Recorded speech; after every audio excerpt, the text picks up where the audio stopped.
Pada kesempatan kali ini kita akan melanjutkan pembahasan tentang hadis qudsi, dan kita telah sampai pada hadis yang ke-27.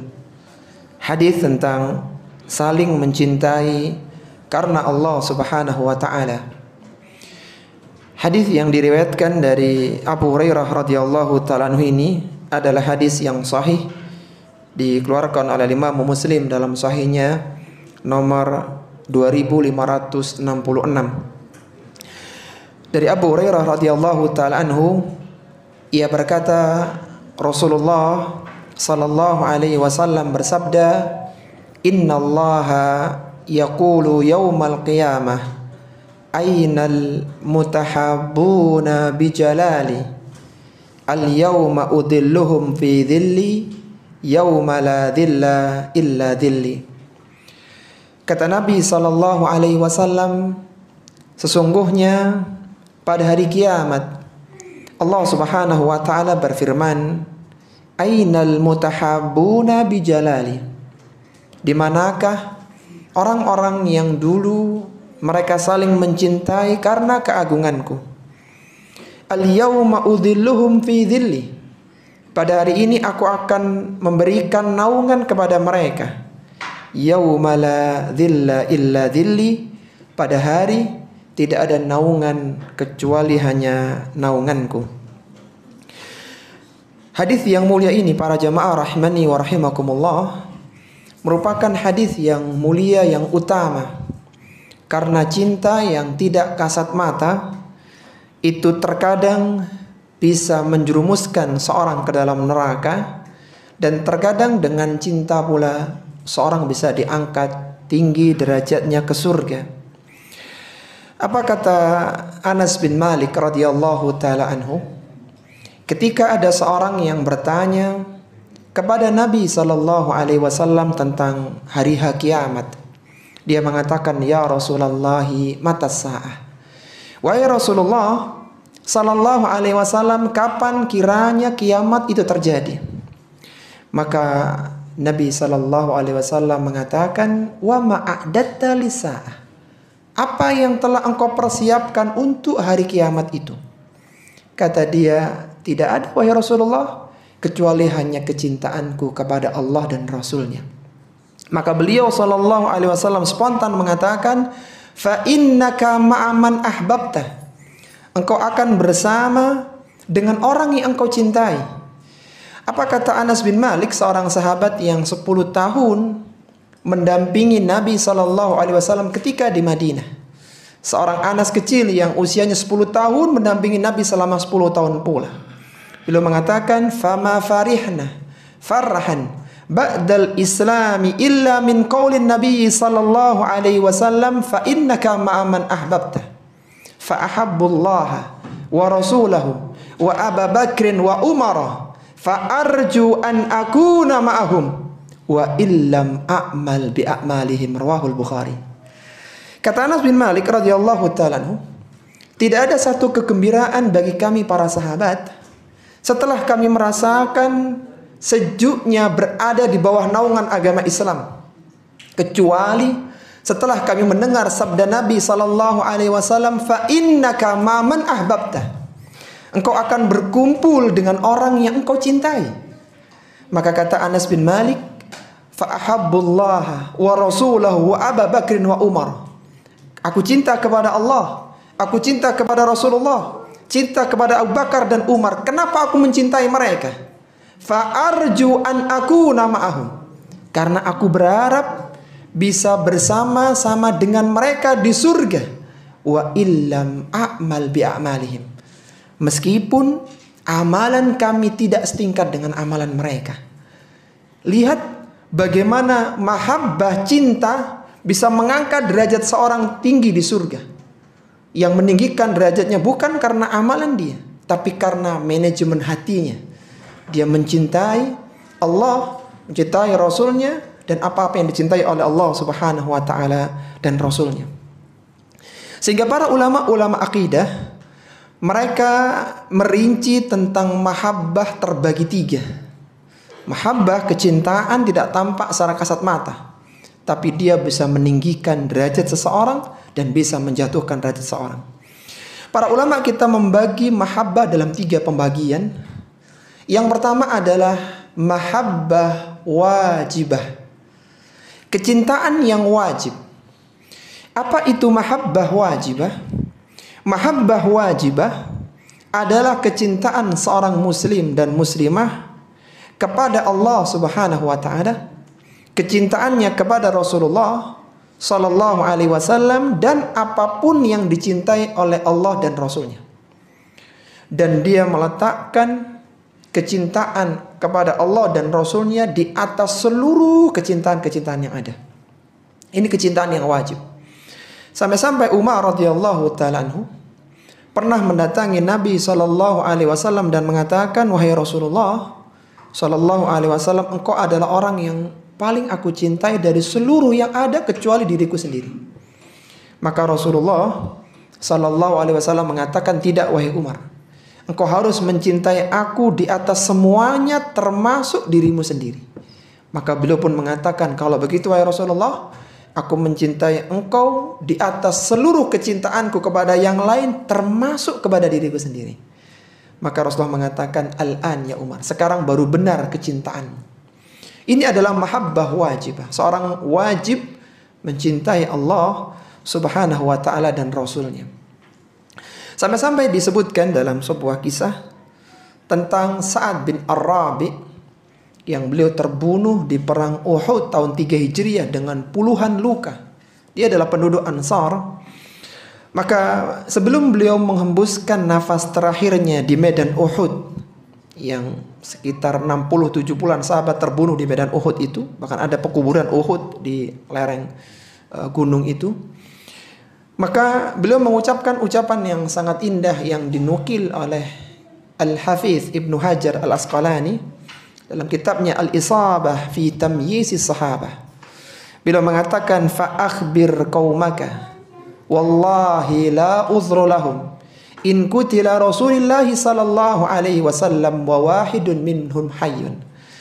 Kata Sa'ad bin Ar-Rabi' radhiyallahu ta'ala anhu, "Sampaikanlah pesanku kepada kaumku orang-orang Ansar, seandainya di perang ini Rasulullah sallallahu alaihi wasallam sampai terbunuh di perang Uhud ini, dan ada satu orang yang bisa pulang ke Madinah dengan selamat, maka orang seperti ini tidak punya udzur di hadapan Allah Subhanahu wa taala. Seharusnya cintanya dia dengan nyawanya ditukarkan dengan nyawa Nabi sallallahu alaihi wasallam. Biarlah dia terbunuh, yang penting Rasulullah masih hidup bisa pulang ke Madinah." Menunjukkan harus adanya mahabbah wajibah. Dia wajib mencintai Allah Subhanahu wa taala dan Rasulnya. Kemudian yang kedua adalah mahabbah tabi'iyah mubahah, yaitu kecintaan yang mubah yang diperbolehkan. Misalnya kecintaan seorang kepada anaknya, kecintaan suami kepada istrinya, murid kepada gurunya, saudara dengan saudaranya, dan yang lainnya. Maka ini diperbolehkan secara tabiat selama tidak menyamai kecintaan kepada Allah dan Rasulnya dan tidak ada unsur ketundukan di dalamnya. Lalu mahabbah yang ketiga adalah mahabbah syirkiyah, kecintaan yang syirik, yaitu kecintaan yang tabiat, kecintaan yang ada pada diri seseorang, tapi kecintaannya mengalahkan atau menyamai minimal dengan kecintaannya kepada Allah dan Rasulnya, dan di dalam cinta itu ada unsur ketundukan. Ingat, ini hanya cinta. Jadi ketika ada orang yang lebih mencintai sesuatu di atas kecintaannya kepada Allah dan Rasulnya, maka dia jatuh kepada mahabbah syirkiyah, kecintaan yang syirik. Bahkan mahabbah syirkiyah adalah salah satu dari 4 syirkul akbar, dari syirik besar. Hanya masalah cinta, tapi seorang bisa terangkat derajatnya tinggi di surga dengan cinta, dan seorang bisa terperosok jatuh ke dalam neraka gara-gara masalah cinta. Dan kita akan membahas di sini seorang yang mencintai orang lain, dan ini adalah tabiat, maka tidak hanya diperbolehkan dalam Islam, tapi akan mendapatkan keutamaan yang besar. Semoga dengan belajar di hadis yang ke-27 ini, Allah berikan rasa cinta di antara kita semuanya. Hati kita disatukan di atas kebenaran dan kebaikan, dan kita mendapatkan naungan pada hari yang tidak ada naungan pada hari kiamat kelak. Ada beberapa faidah yang bisa kita keluarkan dari hadis yang mulia ini. Ada 2 faidah tapi cukup panjang karena hadisnya ringkas. Yang pertama adalah anjuran untuk saling mencintai karena Allah Subhanahu wa taala. Pelajaran yang pertama di hadis yang ke-27 ini adalah anjuran untuk saling mencintai karena Allah Subhanahu wa taala. Anjuran saling mencintai karena Allah Subhanahu wa taala. Pelajaran yang pertama ini terambil dari potongan hadis Innallaha yaqulu yaumal qiyamah. Allah berfirman pada hari kiamat, Ainal mutahabbuna bijalali. Di manakah orang-orang yang saling mencintai karena aku? Saling mencintai karena Allah adalah seorang muslim dan muslimah. Dia mencintai orang lain, muslim yang lainnya atau muslimah yang lainnya, dengan tujuan untuk melakukan ketaatan kepada Allah Subhanahu wa taala. Dia mencintai saudaranya bukan karena tujuan duniawi, tapi cinta itu muncul karena keimanan dan ingin saling ta'awun dalam kebaikan. Cinta yang tidak ada tendensi unsur keuntungan duniawi. Nggak ada, sebenarnya tidak ada. Tapi dia cinta dengan saudaranya. Apa kata Nabi SAW dalam hadis Umar bin Khattab radhiyallahu ta'ala anhu? Hum qaumun tahabbu biruhillahi ala ghairi arhamin bainahum wala amwalin yata'atawnaha. Mereka lah orang-orang yang saling mencintai karena Allah, bukan karena hubungan kerabat. Jadi kalau saling antara kerabat itu saling mencintai karena memang ada hubungan nasab.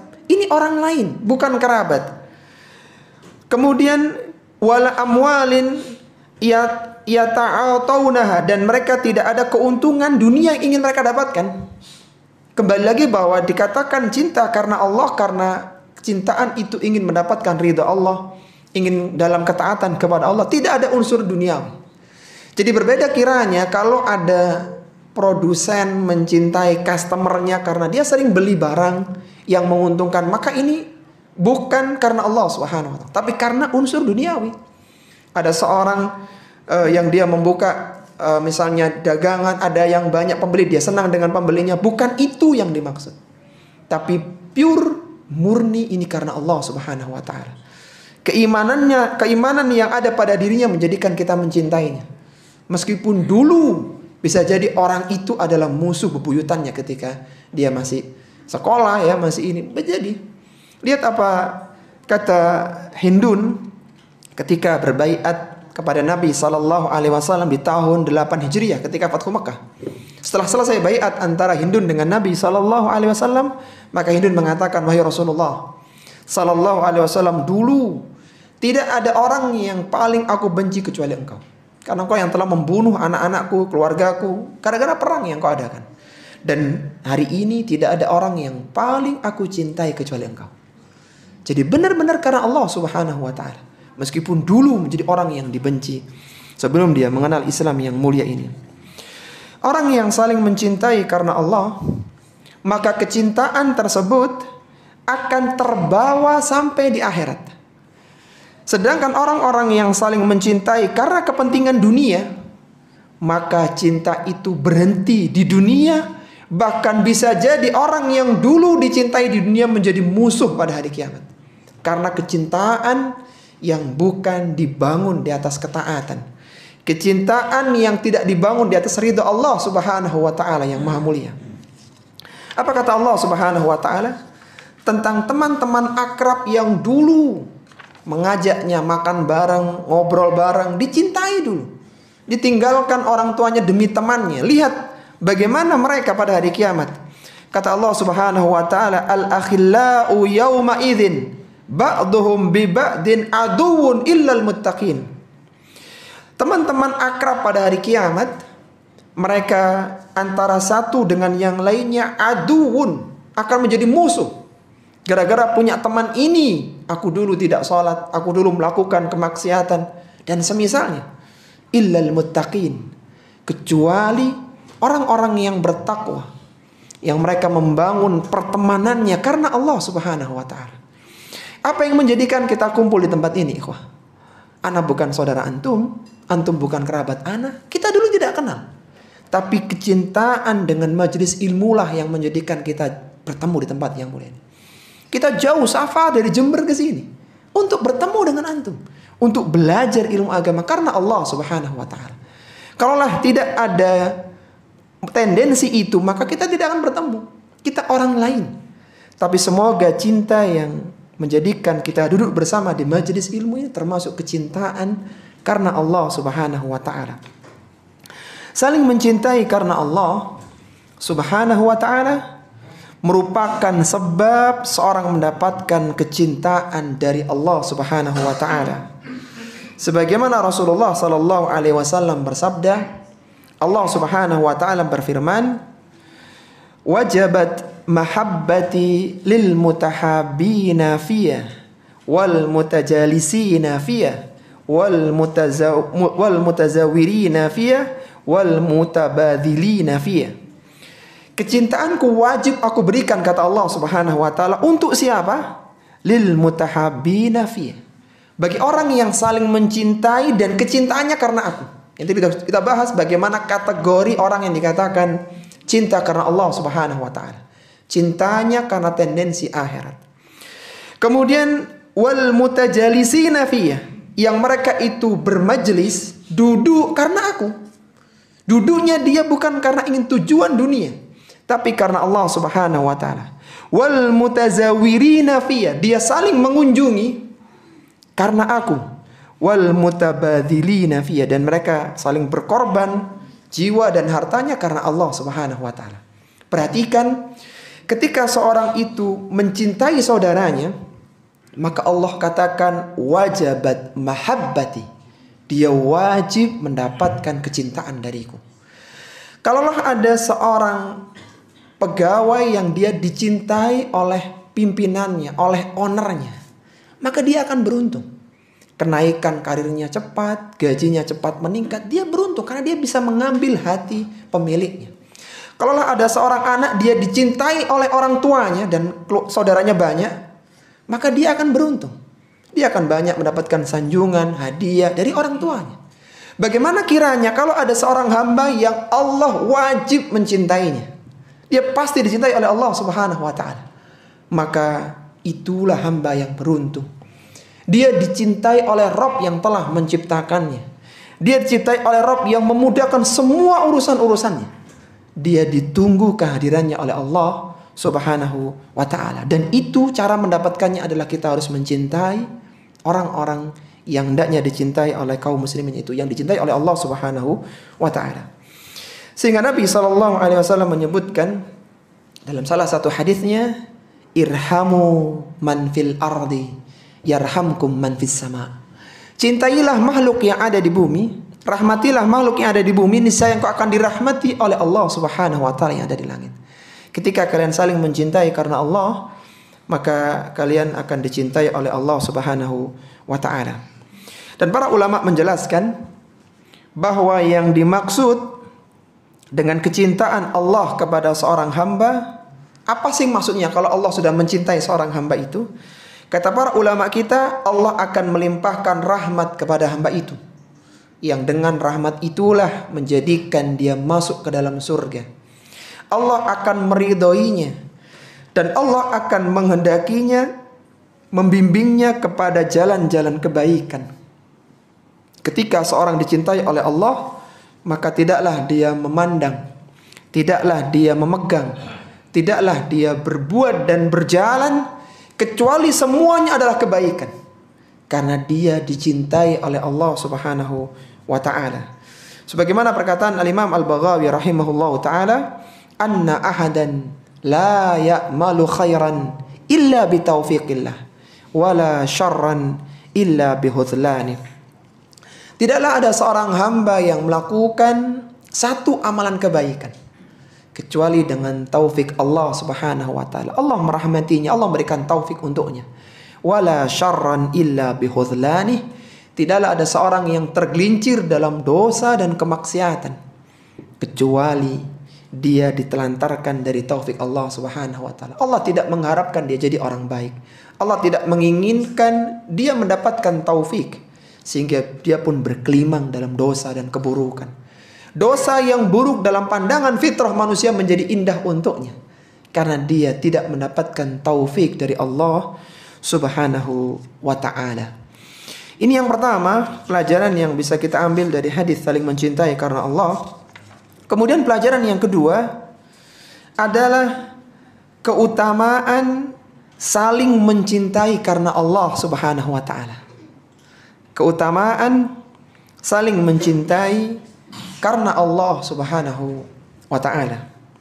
Keutamaan saling mencintai karena Allah Subhanahu wa ta'ala. Pelajaran yang kedua ini terambil dari potongan hadis yang kedua, yang terakhir. Al-yawma udhilluhum fi dhilli yawma la dhilla illa dhilli. Pada hari ini, yaitu pada hari kiamat, aku akan memberikan naunganku, aku akan berikan mereka, aku akan menaungi mereka di bawah naunganku. Yawma la dhilla illa dhilli. Pada hari tidak ada naungan kecuali naunganku. Seorang yang saling mencintai karena Allah Subhanahu wa ta'ala, maka Allah akan memberikan naungan untuk dia pada hari kiamat ketika di mahsyar. Sebagaimana Rasulullah sallallahu alaihi wasallam menyebutkan dalam hadis yang lain dan juga masih dalam redaksi hadis qudsi, Allah berfirman, "Al-mutahabbuna bijalali." Orang-orang yang saling mencintai karena keagunganku. Fi dhilli arsy yauma la dhilla illa dhilli. Mereka akan mendapatkan naungan arsy-Ku yang sangat besar, yang tidak ada naungan kecuali naunganku. Kita tahu pada hari kiamat kelak manusia akan dikumpulkan di mahsyar. Ketika ditiupkan tiupan kebangkitan, maka manusia akan bangkit dari kuburannya masing-masing menuju ke mahsyar, sebuah tempat yang sangat luas, yang tidak ada bagian yang tinggi menjulang dan tidak ada bagian yang dalam menjurang. Berkumpullah seluruh manusia dari mulai Nabi Adam alaihi salatu wassalam sampai manusia terakhir yang Allah ciptakan nanti pada mendekati hari kiamat. Semuanya berkumpul di sana dalam kondisi tidak berpakaian, dalam kondisi tidak beralas kaki dan belum dihitan. Dan ketika itu Allah Subhanahu wa ta'ala mendatangkan matahari sedekat 1 mil. Sebagaimana Nabi SAW bersabda, "Tudna syamsu yaumal qiyamah minal khalqi hatta takuna minhum kamigdari milin." Allah dekatkan, Allah kembali ciptakan matahari setelah dihancurkan dengan tragedi besar hari kiamat. Allah kembali ciptakan matahari dan didekatkan sedekat 1 mil dalam kondisi manusia tidak berbusana. Kita bisa bayangkan sekarang saja matahari yang jutaan kilometer, jutaan ribu kilometer itu, kita merasakan panas di jam 12 siang. Kita masih punya pakaian, ada angin yang bertiup. Kita merasakan panas yang luar biasa di siang hari. Bagaimana kiranya ketika matahari dekatkan dan manusia tidak berpakaian, kalaulah itu bukan hari kiamat, niscaya seluruh manusia akan terbakar dengan panasnya matahari. Akan tapi tidak ada kematian kecuali kematian yang pertama. Maka manusia akan tersiksa dengan panas yang luar biasa. Sebagaimana Nabi SAW menggambarkan tentang keringat manusia pada hari itu. Dan manusia tidak minum, tidak ada air saat itu. Sedangkan keringat terus bercucuran. Kata Nabi SAW, "Yauma yaqumun nasu lirabbil alamin." Pada hari berdirinya manusia di hadapan Rabb semesta alam. Pada hari itu tidak ada manusia yang tidak hadir di mahsyar. Semuanya harus hadir. Baik di kalangan para nabi, para rasul, orang solih, bahkan orang yang terburuk harus hadir di masa di situ. Di padang mahsyar itu.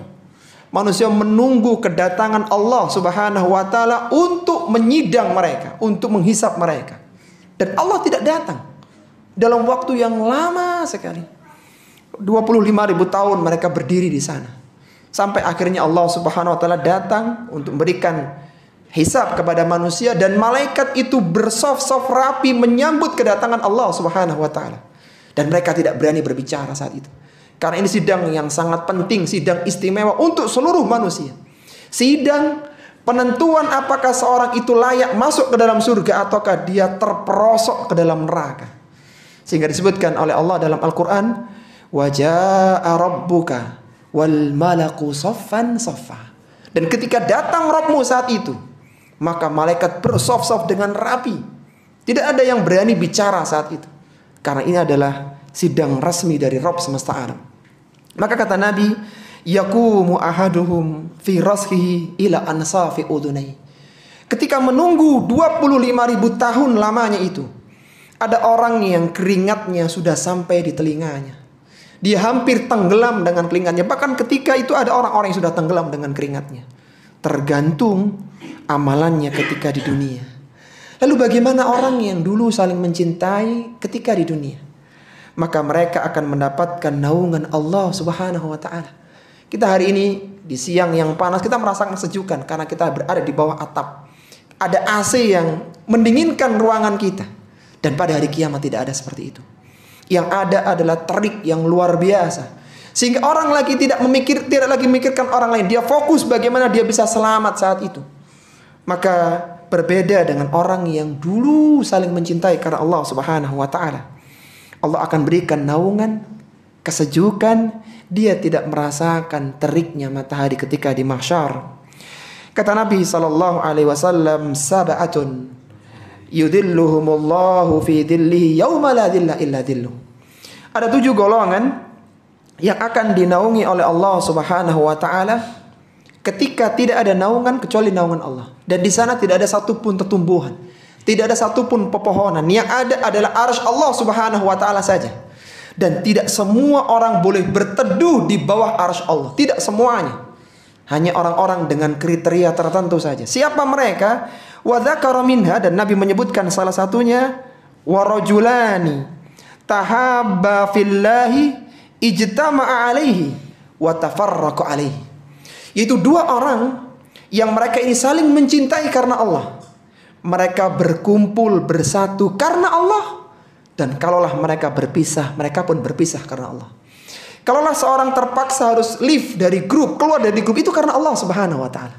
Karena grup ini sudah bukan lagi dibangun di atas kecintaan kepada Allah Subhanahu wa taala. Grup ini isinya adalah ghibah, namimah, adu domba. Kita keluar dari situ. Keluarnya kita bukan karena suka atau tidak suka, tapi karena kecintaan Allah Subhanahu wa taala yang kita cari. Kalaulah majelis itu majelis kebaikan, kita bertahan di situ. Tapi ketika perkumpulan itu sudah berisi dosa dan keburukan, maka kita pamit untuk keluar. Kata Nabi, ijtama'a alaihi wa tafarraqa alaihi. Mereka berkumpul dan berpisah karena Allah Subhanahu wa taala. Apa fungsi naungan pada hari kiamat? Naungan Allah Subhanahu wa taala pada hari kiamat melindungi hamba dari terik matahari. Sehingga ketika yang lainnya panas berkeringat, dia tidak merasakan. Antum coba bayangkan ketika siang hari berada di tengah teduh. Apalagi teduhnya pepohonan ya, Masya Allah. Ada udara, ada oksigen yang segar, rasanya nikmat luar biasa. Itu di dunia, bagaimana kiranya ketika di mahsyar, di saat orang-orang sedang tersiksa dengan panas yang luar biasa, dan space yang terbatas ini diberikan untuk kita, insya Allah yang saling mencintai karena Allah Subhanahu wa ta'ala. Sehingga kita tidak merasakan, seorang tidak merasakan teriknya matahari yang membakar. Orang-orang yang saling mencintai karena Allah Subhanahu wa ta'ala pada hari kiamat akan mendapatkan mimbar dari cahaya saat mereka berada di mahsyar. Yang mana ketika itu makhluk yang lain, manusia yang lainnya sedang panik, mereka berdesak-desakan, mereka tersiksa dengan hawa panas. Orang-orang ini mendapatkan mimbar kehormatan. Di tengah-tengah manusia sibuk dengan urusan mereka di mahsyar. Sampai-sampai mimbar itu yang didapatkan oleh orang-orang yang saling mencintai itu diinginkan oleh para nabi, oleh para syuhada. Mereka ingin mendapatkan mimbar yang mulia, mimbar kehormatan itu. Kata Nabi SAW, Allah Subhanahu wa ta'ala berfirman, Al-mutahabbuna fi jalali. Orang-orang yang saling mencintai karena kemuliaanku, lahum manabiru min nurin. Mereka mendapatkan mimbar-mimbar dari cahaya yang berkilau, yang indah luar biasa. Yaghbituhumun nabiyyun wasyuhada. Yang para nabi, para syuhada itu ghibtah, ingin mendapatkan mimbar itu juga. Artinya ini sebuah kemuliaan. Nabi saja ingin mendapatkan itu. Dan itu hanya didapatkan bagi orang-orang yang saling mencintai karena Allah Subhanahu wa taala. Apa yang dimaksud dengan ghibtah ya? Disebutkan di sini yaghbituhum, yang mereka ini mengharapkan ghibtah kepada mimbar itu. Ghibtah adalah keinginan untuk mendapatkan nikmat yang didapatkan oleh orang lain tanpa menginginkan hilangnya nikmat itu dari orang yang mendapatkannya. Itu namanya ghibtah. Beda dengan hasad ya. Hasad, iri, dengki beda. Kalau iri, dengki, seorang itu pengen mendapatkan yang didapatkan oleh orang lain dan ingin nikmat itu hilang dari orang tersebut. Jadi misalnya ada tetangga, dia iri dengan tetangga yang lainnya. Dia pengen mendapatkan rumah bagus, mobil bagus seperti tetangganya. Dan di waktu yang sama dia tidak pengen punya saingan. Dia pengen rumah tetangganya hancur, mobilnya kecelakaan. Itu namanya hasad, iri, dengki. Ghibtah bukan. Ghibtah dia ingin mendapatkan seperti yang didapatkan tetangga, dan tetangga tetap mendapatkan yang didapatkannya. Itu ghibtah. Tayyib. Apa maksudnya? Para nabi dan syuhada itu ingin mendapatkan mimbar tadi. Kita tahu ya, nabi, syuhada itu orang-orang yang mulia begitu. Apa maksudnya? Kita tahu bahwasannya para nabi dan syuhada itu punya derajat yang sangat tinggi dibandingkan manusia-manusia yang lain, termasuk orang yang saling mencintai karena Allah Subhanahu wa taala. Disebutkan dalam sebuah hadis Nabi, "Inna ahlal jannati yatara'auna ahlal ghuraf min fawqihim kama tatara'auna al-kawkaba durriyin ghabira fi ufukin minal masyriqi awil maghrib." Sesungguhnya para penghuni surga, mereka akan melihat penghuni gedung yang berada di atas mereka. Dan mereka melihat ya, orang-orang yang berada di tingkatnya lebih tinggi itu seperti bintang gemerlapan yang ada di ufuk. Jadi misalnya seorang ini berada di surga 25, melihat yang lebih atas. Maka ketika melihat mereka itu, mereka tuh kayak bintang ke bintang, indah sekali, tapi jauh jarak mereka. Maka litafaduli ma bainahum, untuk memuliakan di antara mereka. Qalu, maka para sahabat bertanya, "Ya Rasulullah, tilkal manazilul anbiya la yablugha ghairuhum." Bukankah itu levelnya para nabi yang tidak bisa berada di surga tinggi itu kecuali mereka, wahai Rasulullah? Apa kata Nabi? Qala bala, iya, itulah tingkatannya para nabi. Walladzi nafsi biyadi, demi yang jiwaku berada di tangannya, rijalun amanu billahi wa sadaqul mursalin. Maka di sana juga ada, selain para nabi itu, adalah orang-orang yang beriman kepada Allah Subhanahu wa taala dan membenarkan para rasul. Jadi kembali lagi dalam pembahasan tadi, orang-orang yang mencintai karena Allah, mereka diberikan mimbar yang sampai nabi dan syuhada itu ingin mendapatkannya. Ini bukan berarti menunjukkan level orang yang mencintai nabi, orang yang saling mencintai karena Allah lebih tinggi daripada nabi dan rasul. Bukan. Tadi kita sebutkan bahwa mereka mengakui bahwa surga yang tinggi, yang dilihat seperti bintang gemintang gemerlapan, itu surganya para nabi. Tinggi jauh. Sampai Nabi mengatakan, "Bala, iya." Tapi di sana juga ada orang-orang yang beriman. Kita datangkan dalil ini, jangan sampai ada pikiran kalau orang yang saling mencintai karena Allah lebih utama daripada nabi dan rasul. Bukan itu maksudnya.